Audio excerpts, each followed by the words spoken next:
Welcome to JCT TV. This is Bible study for the 21st century.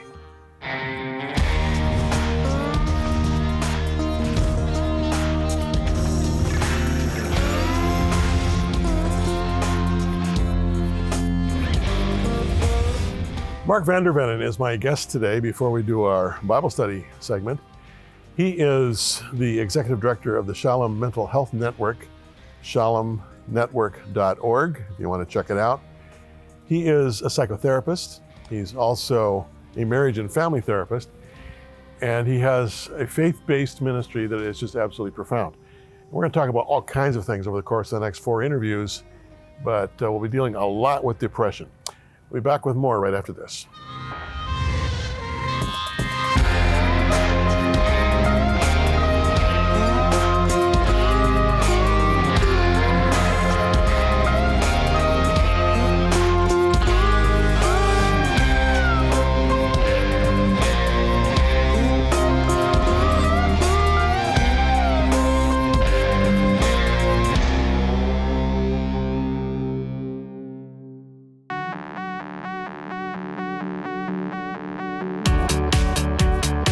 Jim Cantelon Today is a program dedicated to the teaching of the good news of Jesus Christ. This all through the Gospels of Matthew, Mark, Luke, and John. JCT also brings to you encouraging testimonies and stories from Christian leaders all over the globe. If this program has added value to your life, would you please consider becoming a partner? To do so, simply contact us by phone, mail, or online.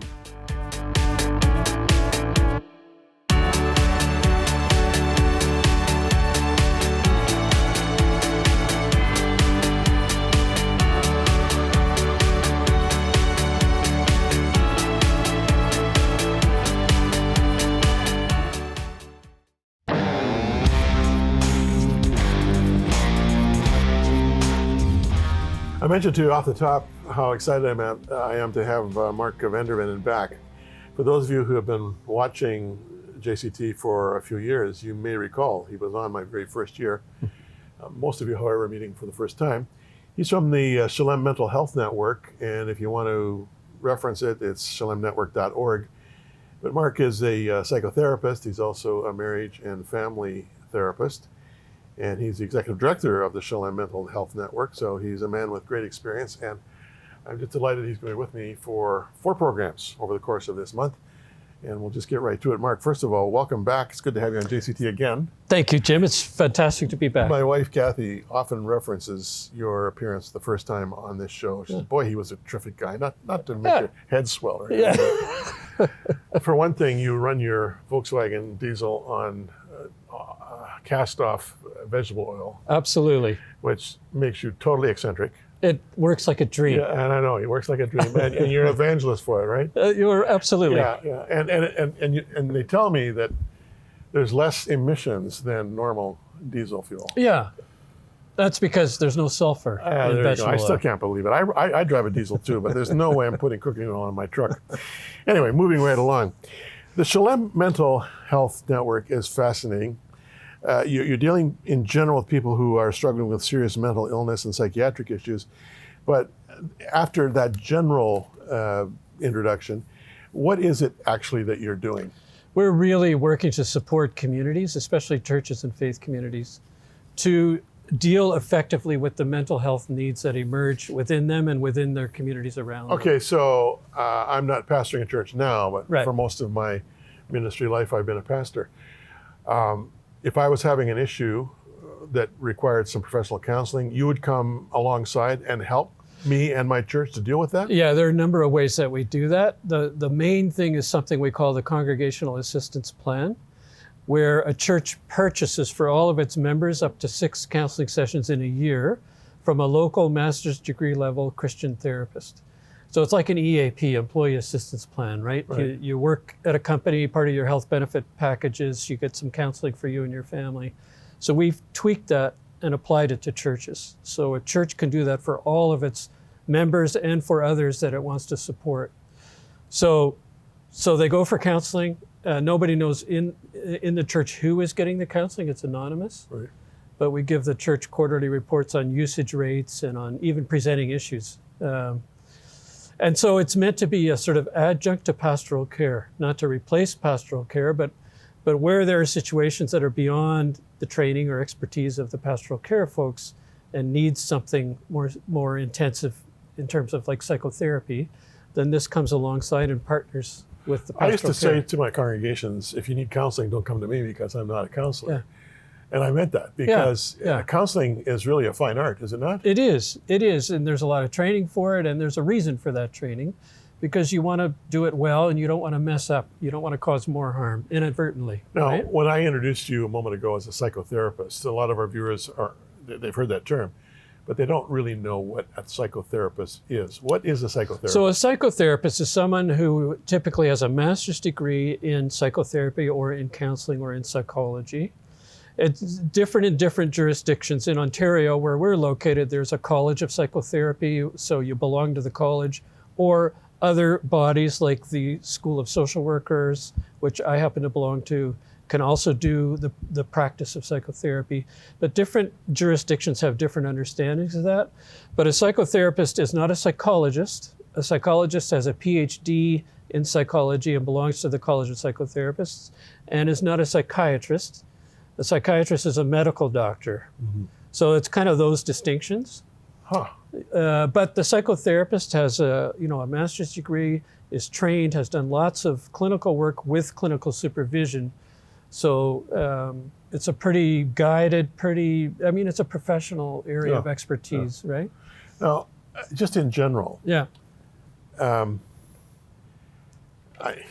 I don't have any stats to support this. I'm just going by my own experience as a pastor, and also in the various responses I get from time to time to this program. Yeah. It seems to me that like 1 in 6 or 1 in 5 or 1 in 4 people these days is suffering with some kind of either mental illness or depression. Right. Is that an overstatement? It's not an overstatement. In fact, that's right in line with what the stats say. They say 1 in 5 to 1 in 4. 1 in 5 to 1 in 4. And I guess the question is why? That's a really good question.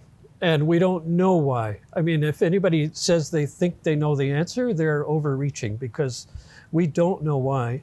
And it's mushrooming, especially with young people. So universities, colleges today are overwhelmed with the mental health needs that are happening with students, for example. They can't keep up in terms of trying to manage them and care for now, when it comes people. to the younger generation, the bogeyman is often seen as social media. Right. Is that a fair rap? It's hard to know. It's possible. There's a lot of statistics now about the degrees of isolation in our society and how that's rising. We tend to be lonely in Western society, much more so than even 20, 25 years ago. What I find interesting is that the rise of social media correlates with the rise of degrees of loneliness and isolation. You can't say that it's caused it definitively, but it's interesting that they correlate together. But isn't it ironic? Yeah. We've never been more socially connected, right, and never more socially disconnected at the same time. Exactly. What I find interesting about social media is we tend to kind of self-select or select ourselves according to people we agree with, people who are like us. And so we end up in these kind of bunkers of sameness, which means we're not interacting with others who we might not, necessarily become friends with, but a lot of our mental health actually has to do with connection, with relationship, with engagement, even with people who you might not be friends with. And for me, that's one of the real opportunities for churches today, because it can be a venue, a church can be a venue, a platform for connection between people who might not otherwise come together. I was reading a story, actually an article recently on the internet about this social disconnect that's happening right now. And one of the comments made was, for one thing, most people don't have churches anymore. Right.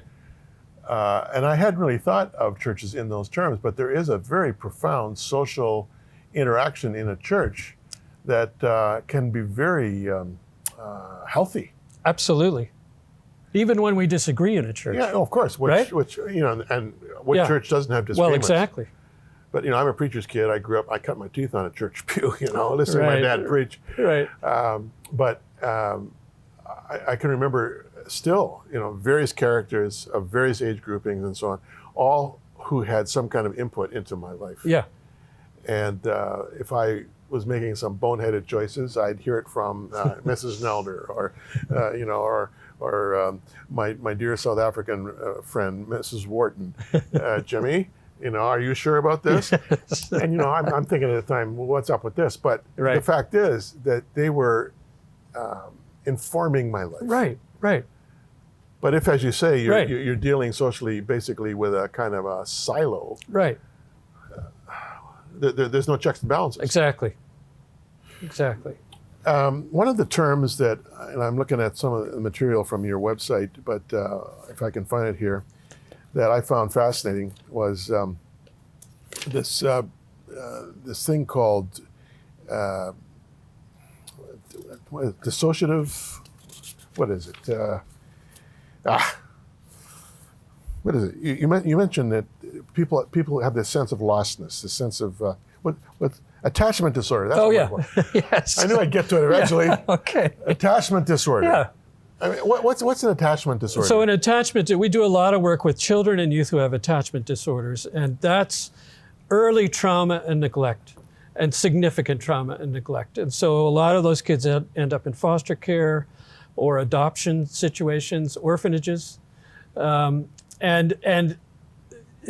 they've been so traumatized that it's very difficult for them to form relationships and to trust relationships. Very difficult for them to use relationship to get what they need. And we all need relationship to get what we need. And so we do work with those kids and their caregivers, foster parents, adoptive parents, some biological parents, around building the bonds of attachment, sort of rebuilding a relationship that they can rely on and that they can trust.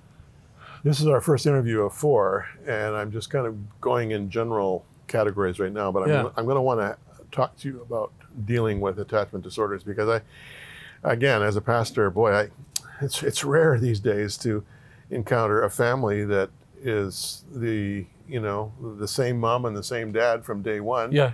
Where kids grow up with that same mom and that same dad until they leave for college. Yeah, exactly. I mean, it's so rare. It is. I mean, you've got step parents, you've got live-in boyfriends, you've got every kind of, and then as you say, the kids who've been fostered, or even those who've been adopted, maybe a little later in life. Yeah. They tend to be the kids who act out the most in community settings like churches, schools, who really struggle, but they've been dealt a really hard blow that they had no control over. And I think the best news is there is hope for those kids. Now we'll deal with this too. We've got a minute for this interview left, but do attachment disorders and other kinds of mental illnesses factor into it seems to be rising rate of suicides in our culture? Could well be. But there's more going on there, I think. Yeah, there's more going on. Yeah. I'm concerned about suicide a lot. Did you know what the leading cause of death of men 50 and under is? No. It's not cancer, it's not accidents, it's not heart attacks, it's suicide.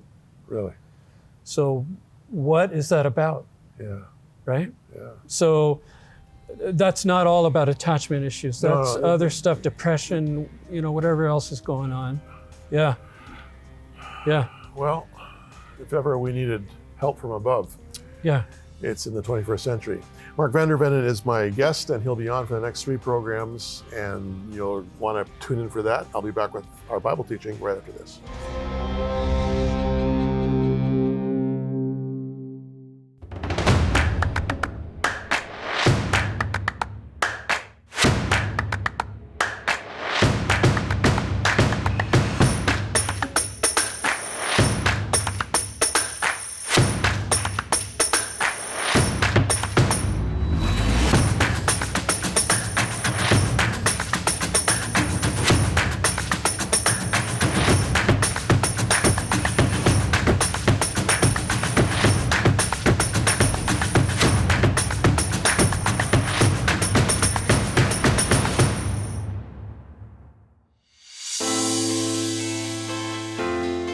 Friends, as you know, Jim Cantelon has been offering Cantelon's Casual Commentary as a Bible study supplement to his ongoing exposition of St. Matthew's Gospel on JCT TV.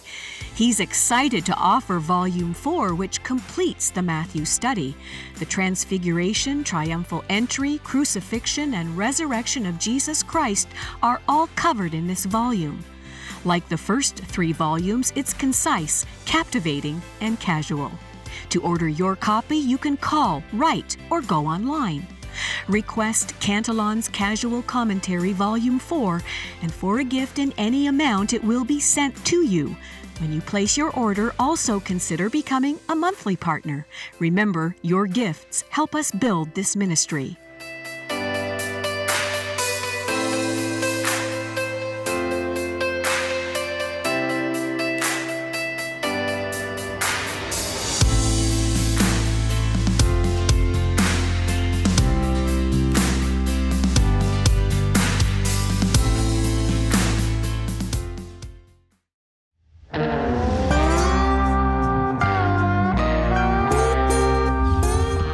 I hope you're enjoying JCT TV, friends. I am.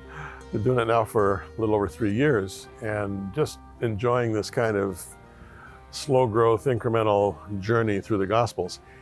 And that's pretty much all I focus on is Matthew, Mark, Luke, and John. Now in our first year or two, we went through the Gospel of John. The last couple of years we've been in Matthew, almost done with Matthew, and soon we'll be starting in Mark. And for those of you who aren't aware of it yet, I have been writing commentaries as we've been going along, and I've been releasing it in tranches, if you will, to use an old English, old French word, in this format so that I can put it into a business envelope and send it out to you if you want it, and it's very inexpensive to mail, which is a good thing, but it also is convenient. You can put it in your pocket, you can put it in your purse, you can tuck it in your Bible. And this is the 4 volumes of Matthew. And then this is the first volume of Mark, which will be coming out very soon. And then there'll be a second volume of Mark. And right now I am writing Luke. I'm not writing Luke, I'm commenting on Luke, but it's Cantelon's Casual Commentary. And I'd really like you to have it. It's good kind of background material, and also it helps fill in some of the gaps that I have because of time constraints here on television. So if you want Cantelon's Casual Commentary in the Gospels, all you gotta do is ask. And when you ask, remember, this program is supported by people just like you.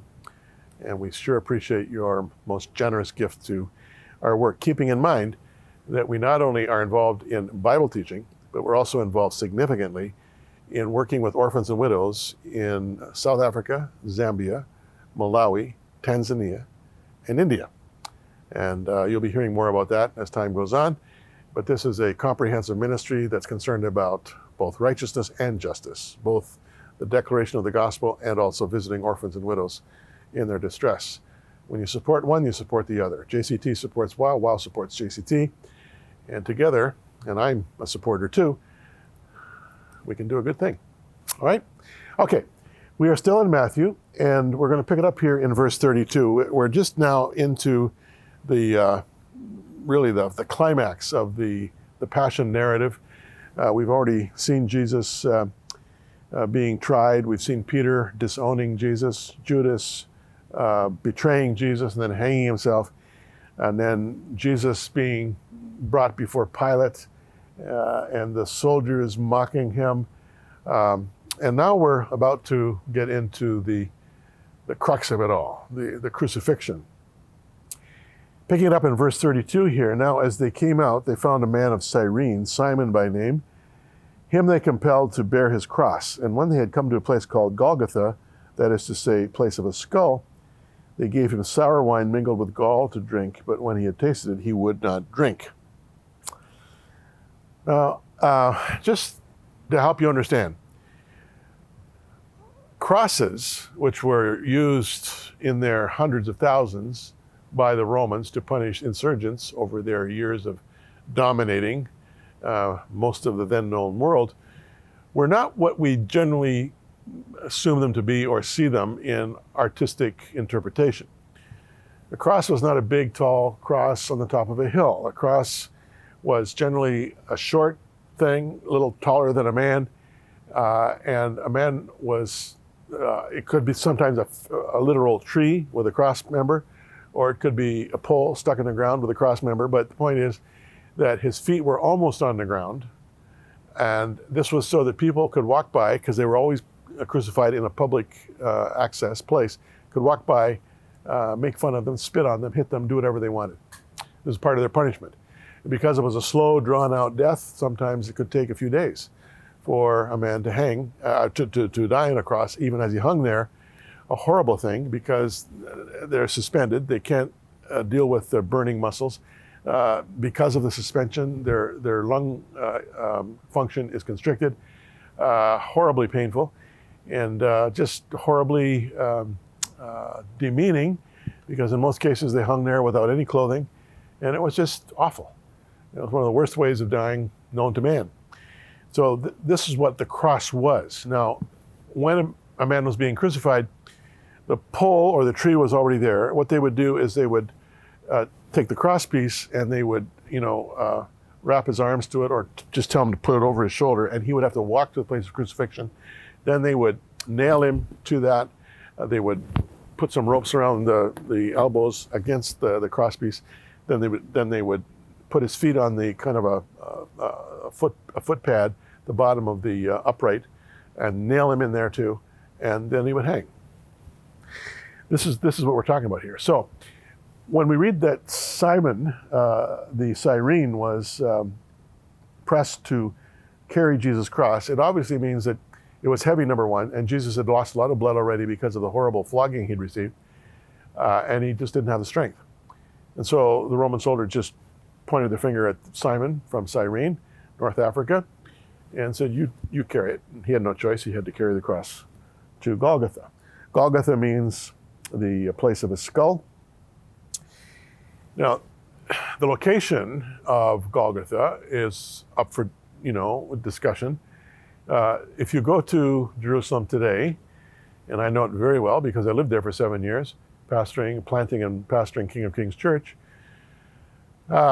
you've got two sites. One is called the Church of the Holy Sepulchre, and the other is the Garden Tomb. The Church of the Holy Sepulchre is within the walls of Jerusalem today. But in Jesus' time, it was outside the wall of Jerusalem. The Garden Tomb is also located in a place outside the wall. Now, the Church of the Holy Sepulchre is closer to the Jaffa Gate. The Garden Tomb is just outside the Damascus Gate, one on the west, one on the north. The Holy Sepulchre site is a small hill, and it's full of caves, which means there were a lot of tombs there, and a lot of stone, a lot of limestone. The Garden Tomb is in the location of a former rock quarry, and now the Jerusalem bus station is stationed there at the base of this hill. This hill, the Garden Tomb Hill, is a little higher than the one in the Church of the Holy Sepulchre. And interestingly, it has 3 cave-like indentations that look like eye sockets and a mouth. It does look like a skull. Now, who knows, the one now that's called the Church of the Holy Sepulchre may also have looked that way. We don't know. The most historical evidence points to the Church of the Holy Sepulchre. But as they will tell you at the church, or at the Garden Tomb site, they're not saying it is a site, they're saying it's an excellent, as they say in their British accent, visual aid. I'm not going to argue one or the other. The point is this, that wherever it was Jesus was crucified was outside the city wall. And it was a place of stone. It was at a place of crucifixion. It was at a place of stoning. Now, to stone people for various offenses, which was a Jewish way of capital punishment, you need to have a lot of stones. So a rock quarry makes a lot of sense because, when they're chipping out big building blocks, there's all kinds of detritus and sharp-edged bits of rock, and you can throw those at someone and eventually it will kill them. So there you go. Golgotha, the place of the skull. Okay? In this very public place, Jesus is hung by his hands and his feet.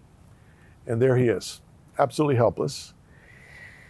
And he was a pathetic figure. I mean, he's lying there, I should say hanging there, blood flowing down his back and his legs, and he's looking white, and he's suffering, obviously, terribly. And so we read that they gave him sour wine mixed with gall to drink. Now, what's this? Most Bible scholars say that gall was a kind of, what would you call it? An opiate, I suppose, or a sedative. Taken in large amounts, it was actually toxic. Some call it wormwood, but the point is that it was intended to dull the pain. And Jesus would not drink this. He wasn't about to have his pain, his suffering dulled or mitigated by some kind of opiate. And so without the benefit of anything, dulling the pain, he hung there. And they've crucified him. He's hanging there. They're playing a game of dice right at the foot of the cross, dividing his garments among them. That is, the Roman soldiers are doing this. And his friends, his disciples, can't be anywhere found. A horrible scene.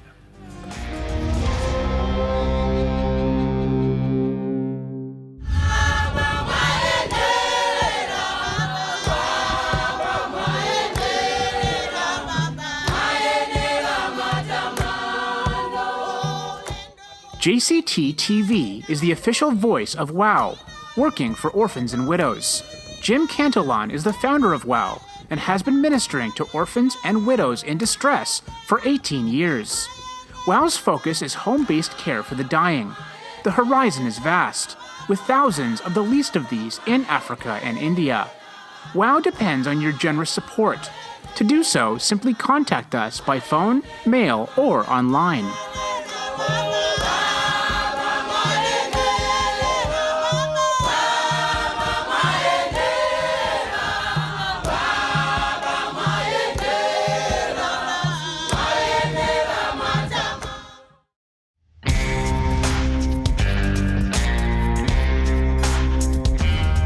For 20 years now, I have been overseeing a ministry that my wife and I pioneered 20 years ago called Vision Led at the time. It's now known as WOW, working for orphans and widows.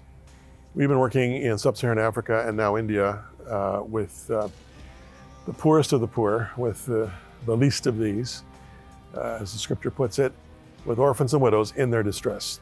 And we've been doing so, hopefully in the name of Jesus, with a lot of the love of God being shown by an army of volunteers from local churches throughout Southern Africa and now India that are working with these people on the ground every day. We've come alongside, we've helped mobilize churches on the ground in various parts of Africa and now India. We are doing everything we can to support everything that relates to home-based care, caring for people who are dying, essentially, who are at risk. When you support JCT, you're supporting WOW. When you support WOW, you're supporting JCT. Thank you for your support.